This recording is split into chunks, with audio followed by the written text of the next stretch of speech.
कोई भी मौसम होता, वो सफर करके पैदल जैसे भी है चर्च में पहुंच जाता। और सब लोग जानते थे कि ये जो नौजवान है ये किसी और इलाके का है, मुकामी नहीं है यहाँ का, दूर से आता है। तो सारे इसको देखकर बड़ा खुश होते थे, अप्रिशिएट करते थे, शाबाश देते थे कि तू इतनी दूर से आया है। एक रोज यूं हुआ कि बर्फानी तूफान आ गया। इस वजह से काफी मुश्किल उसको अपने उस सफर में हुई जो चर्च तक था। लेट हो गया वो। लोग मुड़ मुड़ कर पीछे देखते थे कि वो आया क्यों नहीं अभी तक, वो आया क्यों नहीं अभी तक। क्यों उसको देख रहे थे? कुछ कमी सी कलीसिया को महसूस हो रही थी, इबादत में उनको जोश महसूस नहीं हो रहा। तो वो इंतजार कर रहे थे कि वो नौजवान आ जाए।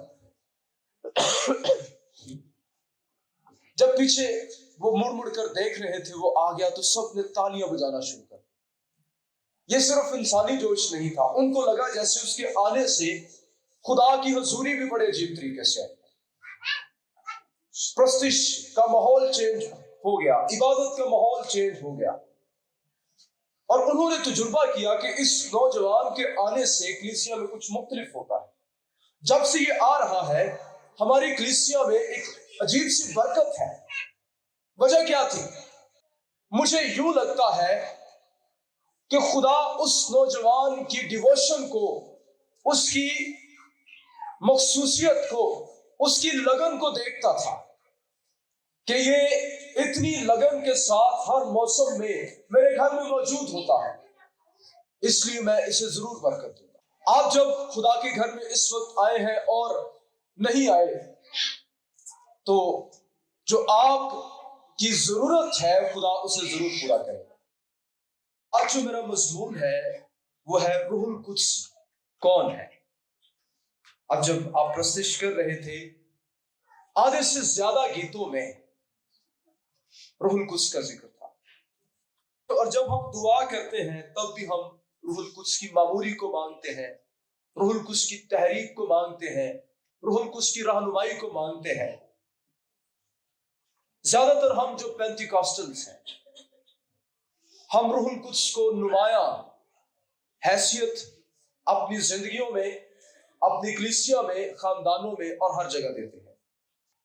लेकिन जब मैं कलीसियाओं में देखता हूं माहौल को, जैसे ईमानदार ट्रीट करते हैं रूहुल कुद्स को, तो मुझे यह समझ आती है कि हम रूहुल कुद्स को नहीं जानते। और इसके लिए सबसे ज्यादा जो जिम्मेदार है वो हम पेंटिकॉस्टल्स ही। हम समझते हैं कि रूहुल कुद्स सिर्फ गैर जुबानें ही है। हमें गैर जुबानें बोलनी आती है तो ये रूहुल कुद्स है। हमारे अंदर बड़ा जोश और जज्बा है तो ये रूहुल कुद्स है। जब हम जोश से बुलंद आवाज के साथ तेज तेज प्रस्तुत करते हैं तो ये रूहुल कुद्स है। खुदा की मामूरी आ गई है, खुदा की हुजूरी आ गई है।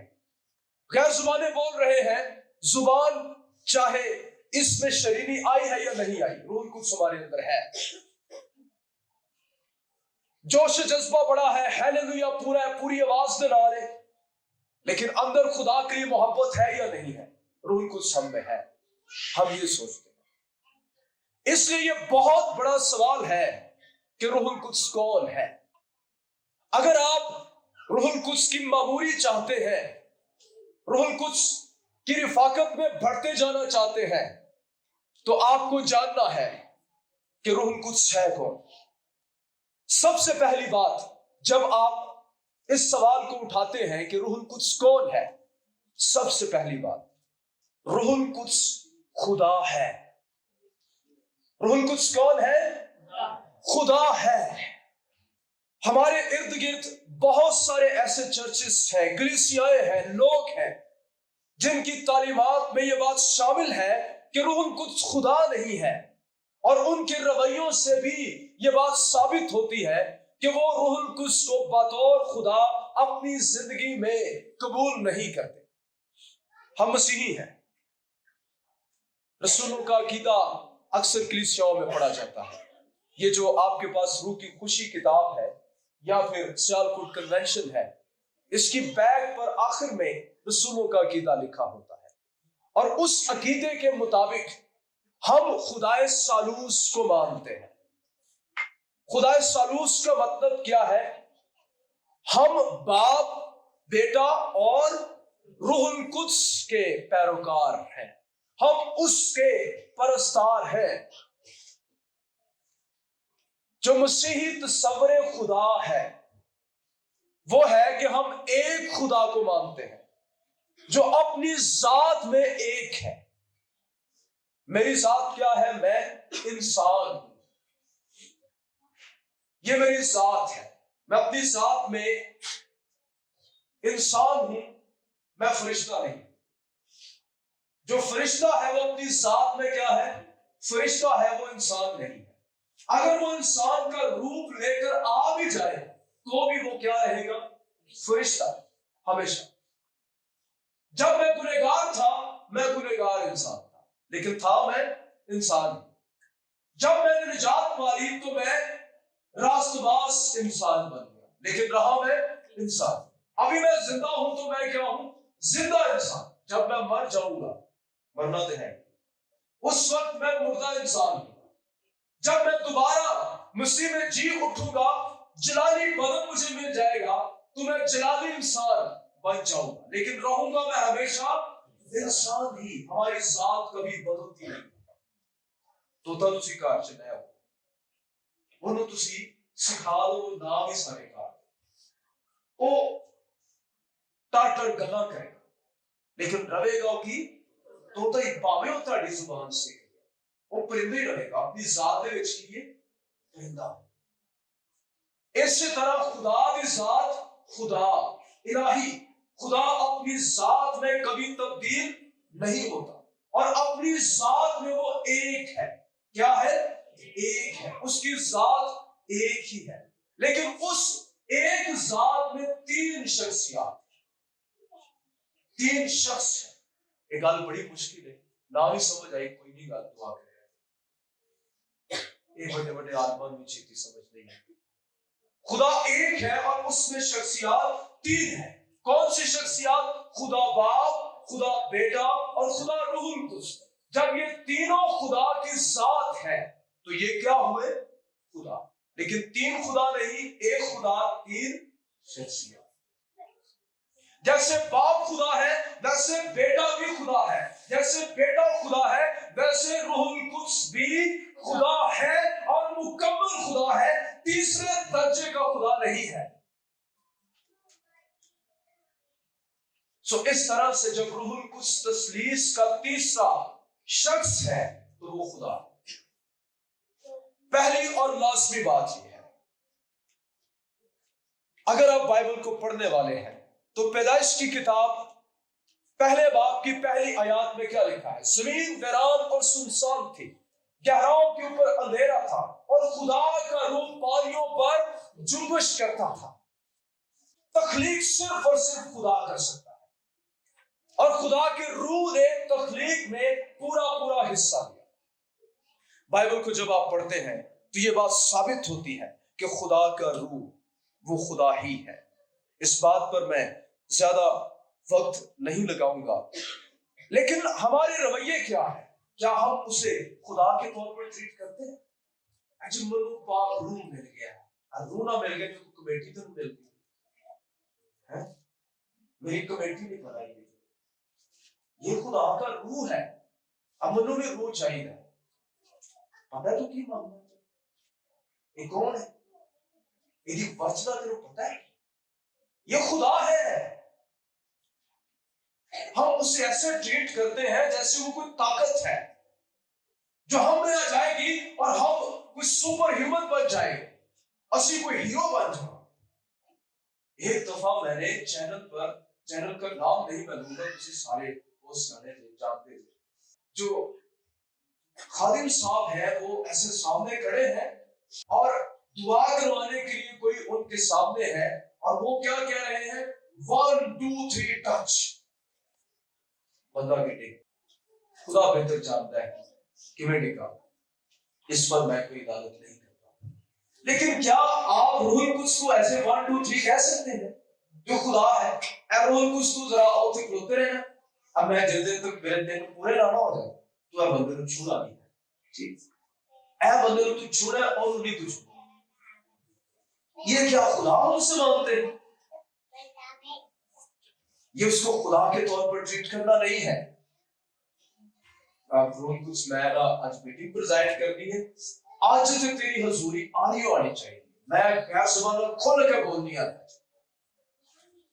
जो मर्जी हो। रूहुल कुद्स कहेगा भाई तेरी जिंदगी में पाकीज़गी भी है कि नहीं? तेरी जिंदगी में मेरा इख्तियार भी है कि नहीं? बहुत सारे ऐसे रवैये हैं। तो सब गीत सुने, आजा रूहे पाक आजा मार के उड़ा, ऐसा खुदा बाप को क्यों नहीं कहते? कभी क्या है, आजा खुदा बाप आजा जरा पानियां है एन जाजा ओन जाजा, कभी कहा आपने? क्यों? क्योंकि आपको पता ही नहीं है सही तौर पर हु इज होली स्पिरिट, रूहुल कुद्स कौन है? वो खुदा है। वो कबूतर की मालिक नाजिल हुआ लेकिन वो कबूतर है नहीं, वो कबूतर की मालिक नाजिल हुआ बस, लेकिन हम क्यों उसे ट्रीट करते हैं? इसलिए साबित होता है कि हम उसे पूरे तौर पर नहीं जानते।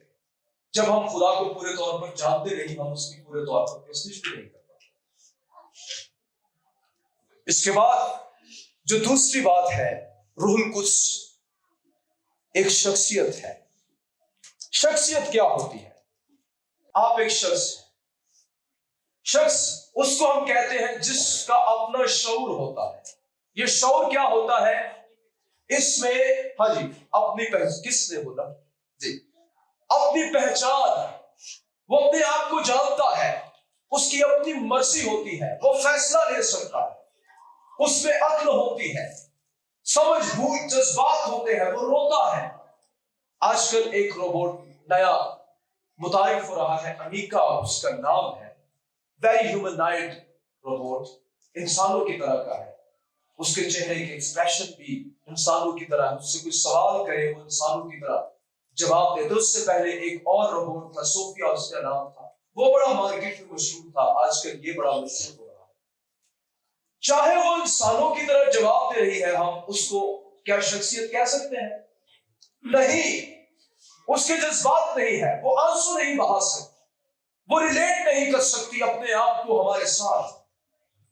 अगर आप घर में एक डॉगी ले आते हैं, वो आपके पीछे दुम हिलाता रहे, आपके साथ बहुत अटैच हो जाए, आपकी बातें भी समझना शुरू कर दे, फॉलो कर दे, करे वो, लेकिन वो फिर भी एक शख्सियत नहीं है। आप एक शख्सियत, ये जो लाइट है इसमें आ रही है, बड़ी पावरफुल है, ये हिला सकती है। बंदा अगर बेख्तियाती लाइट ऑन करे तो नुकसान उठाएगा, लेकिन हम इसको शख्सियत नहीं कह सकते। अक्सर हम रूहुल कुद्स को एक ताकत के तौर पर ही डील करते हैं। यह सिर्फ एक ताकत है जो मेरी जिंदगी में आ जाएगी तो मैं पता नहीं क्या बन जाऊंगा, मुझे शिफा की कुदरत मिल जाएगी, मैं नबुव्वतें करूंगा, मैं रुयाएं देखूंगा और ये सब कुछ मुझे मिल जाएगा, बड़ा मैं रूहानी तौर पर ताकतवर हो जाऊंगा। अच्छी बात है, आप में ख्वाहिश होनी चाहिए, लेकिन क्या रूहुल कुद्स सिर्फ यही कुछ है? क्या वो सिर्फ एक ताकत ही है? बाइबल बयान करती है कि वो एक मुकम्मल शख्सियत है, और शख्सियत की जो खूबियां हैं उसमें पाई जाती हैं। वो फैसला करता है। आपने बाइबल में पढ़ा, इफिसियों 4 बाब 30 आयत, कि रूहुल कुद्स रंजीदा होता है। रंजीदा कौन हो सकता है? एक इंसान या एक शख्सियत। एक शख्सियत रंजीदा हो सकती है, उसकी अपनी मर्जी है, वो नेमतें अपनी मर्जी के मुताबिक बांटता है, वो खुदा की गहरी बातों को दरियाफ्त कर सकता है, वो ईमानदारों के साथ रिफाकत रखता है, उसके काम हमें बताते हैं कि वो एक शख्सियत है। वो रहनुमाई करता है, तसल्ली देता है, कायल करता है, तालीम देता है, गुनाह से रोकता है, हुक्म देता है। क्या ये सब काम एक ताकत महज कर सकती है? अगर तू सिर्फ रूहुल कुद्स को एक ताकत के तौर पर डील कर रहा है तो तू रूहुल कुद्स की बाकायदा बेइज्जती कर रहा है, बाकायदा बेइज्जती। उसे इग्नोर करना एक बहुत बड़ा गुनाह है, उसे एक शख्स के तौर पर डील ना करना एक बहुत बड़ा गुनाह है। मैं यहां पर अपनी एक गवाही आपके सामने रखना चाहता हूं। मैं बहुत पहले की बात है, किसी चर्च में नहीं उस वक्त जाता था। मेरे हाथ में एक किताब आ गई, बहुत अच्छी किताब, आउट ऑफ प्रिंट है। उसका नाम था रूहुल कुद्स का शाहजूर दरिया। कैरेथ कॉल उसके राइटर थे। वो पाकिस्तान में एफजी में एज अ मिशनरी काम करके अब वापस अपने मुल्क में है। उन्होंने बेदारी पर 5 किताबें लिखी हैं और मैंने सुना कि इन किताबों को पढ़कर शख्स पहले जैसा नहीं रहता। मैंने भी उस किताब को पढ़ा। रूहुल कुद्स के बारे में बहुत सारी बातें, और खास तौर पर मैंने पढ़ा कि रूहुल कुद्स के आने से हम बहुत बड़े खादिम बन जाते हैं। मेरी ख्वाहिश यही थी कि मैं बहुत बड़ा खादिम बनूं, मैं मशहूर हो जाऊं। तो मैंने कहा मुझे रूहुल कुद्स की जरूरत है। उस वक्त मैं टीनेजर था। मैंने दुआ करना शुरू कर दी कि मुझे पाक रूह चाहिए। और चूंकि मैं किसी चर्च में नहीं जाता था, मैं जो भगत साधु होते हैं गुजरावाला में, मैं कच्ची फतो मंड वहां का रिहायशी, उस वक्त अभी भी मेरी फैमिली वहीं पर है। तो वहां पर एक भगत साहब थे, वो कहते थे गैर जुबानी नहीं बोल लिया, ऐना शैतान मनों दिया।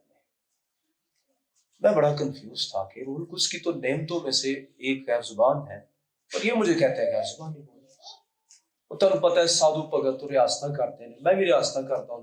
मेरी रियासत की हुई सी, मैं 3 बजे हर रोज दुआ करनी और पखा बंद कर लेना करना गर्मियों में 3-4 मोटियां किताबां, कमूसल किताब, कलीदुल किताब, 2-3 दा होर ढेर ला के ना हफ्ता दिन मेरा, ताकि मेरे हाथ थकन ते मुझे तकलीफ हो तो खुदा ने मैं पसंद आओ। लेकिन रूहुल कुद्स नाम नहीं मिले। मैं बड़ा परेशान कि क्यों नहीं मिलूंगा कुछ। एक दिन मैं ही कीता, मैं क्या मैं ना होर अपने आप को तकलीफ देना। मैं गर्मियां दे विच गर्म पानी कीता ते गर्म पानी में नहा लिया। तुसीं हुण अंदाजा कर लो किड्डी वड्डी बेवकूफी ते कितना मुश्किल होता है गर्मियां दे विच गर्म पानी में नहाना। मैनूं बुखार चढ़ गया, मैं बड़ा खुश होया, मैनूं तकलीफ मिल रही है, हुण रूहुल कुद्स जरूर मिल जाए। लेकिन कोई गल ना बने। उस वक्त मेरी उम्र ही बेवकूफियां वाली सी, मैं 10-15 साल की एज दे साल। खैर मैं दुआ करता रहा। एक भाई सन साधु जुवेद उन्हां दा नाम सी, लेकिन वो गैर जुबाना बोलने वाले सन। वो घर आए।